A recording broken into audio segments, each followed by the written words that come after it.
after you took over, one of the things that you did was you raised the number of pay-per-views the WCW had.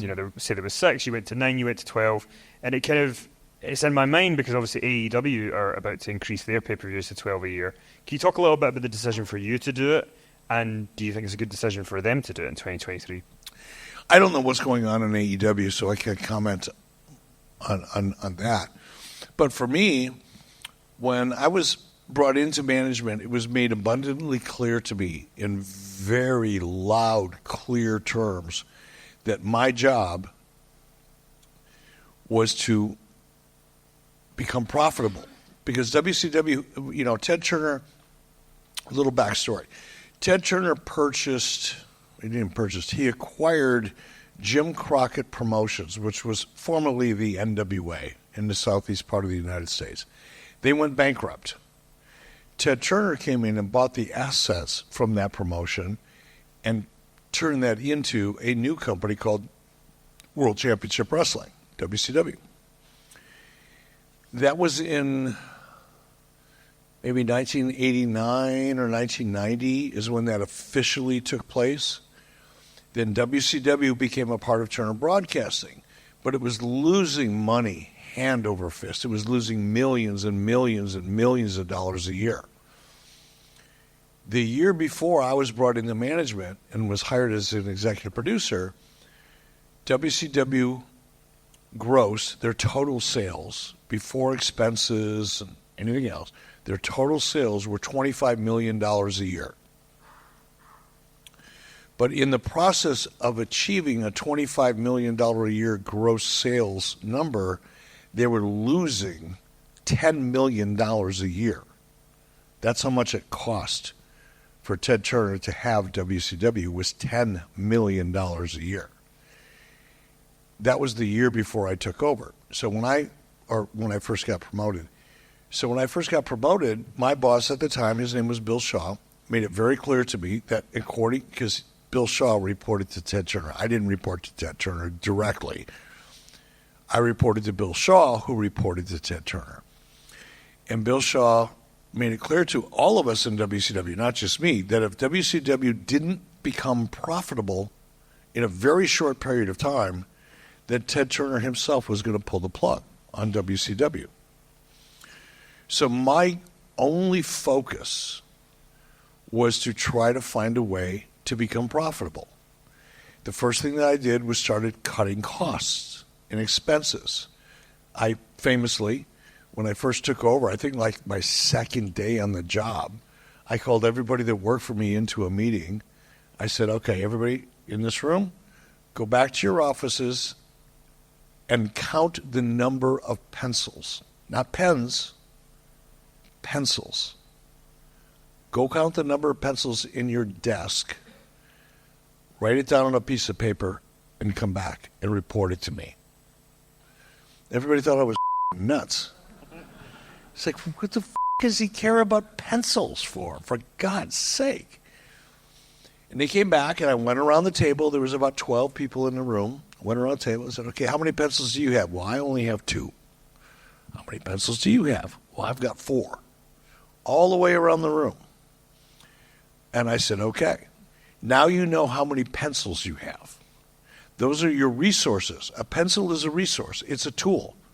You use it in the course of business. It is value.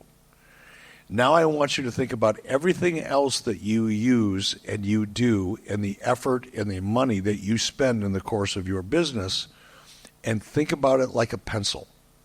Because if you don't understand your resources, if you can't manage your resources, you can't possibly become profitable.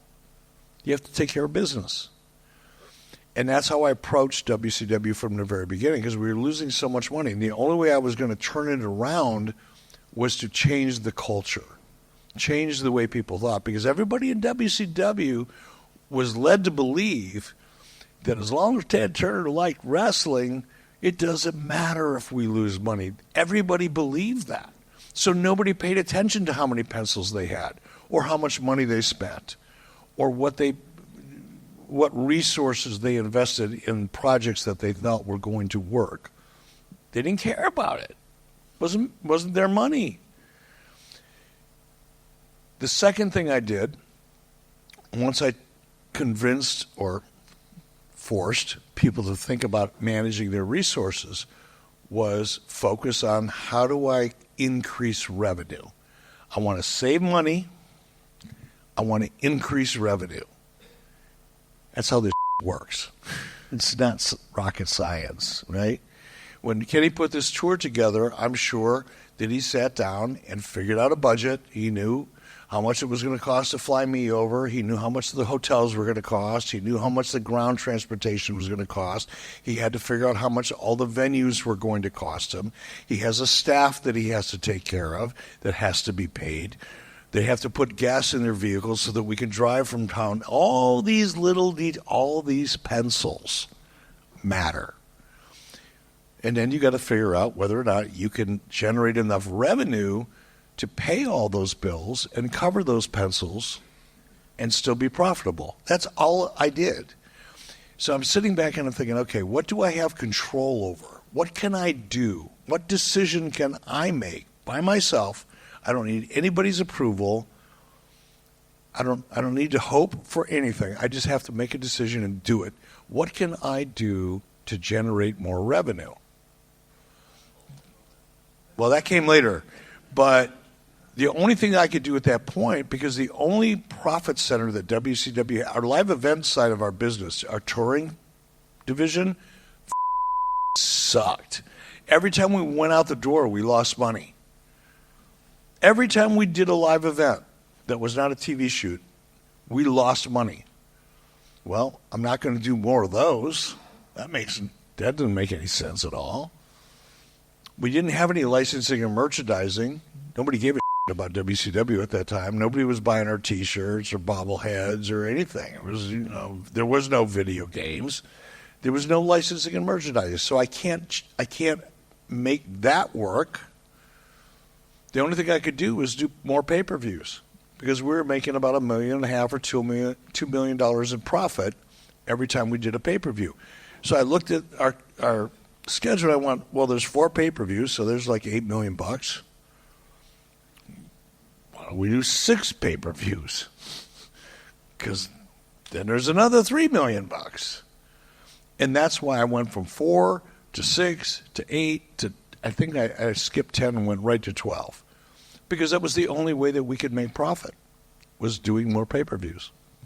I mentioned, AEW doing pay-per-views, and Tony Khan did say recently in an interview that, no company has added more pay-per-views and not made more money from it. Do you think that's a fair statement? I think so. On the surface, I would probably agree with that in a conversation. I might want to go back and look, but, I know in WCW's case that was absolutely true because the pay-per-view revenue was what eventually put us into a position where we were break even. We weren't losing $10 million a year. We were actually breaking even. And that was a huge accomplishment at that time.